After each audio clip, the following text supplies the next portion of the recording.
पैगंबर ए इस्लाम हजरत मुहम्मद सल्लल्लाहु अलैहि वसल्लम आणि उम्मुल मोमिनीत हजरत आयशा सिद्दीका रझियल्लाहु अन्हा यांच्याविषयी कथित आक्षेपार्ह वक्तव्य केल्याप्रकरणी नाझिया इलाही खान यांच्यावर कडक कारवाई करण्यात यावी या मागणीसाठी आज मालेगाव पोलीस ठाण्यात पोलीस निरीक्षकांना निवेदन देण्यात आले।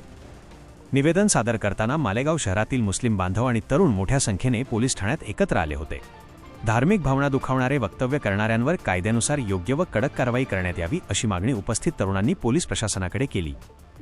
हजरत मुहम्मद सल्लल्लाहु अलैहि वसल्लम आणि हजरत आयशा सिद्दीका रझियल्लाहु अन्हा यांच्या अन्मानाला ठेच पोहोचवणारी कोणतीही आक्षेपार्ह टिप्पणी सहन केली जाणार नाही असे याप्रसंगी तरुणांनी ठामपणे सांगितले।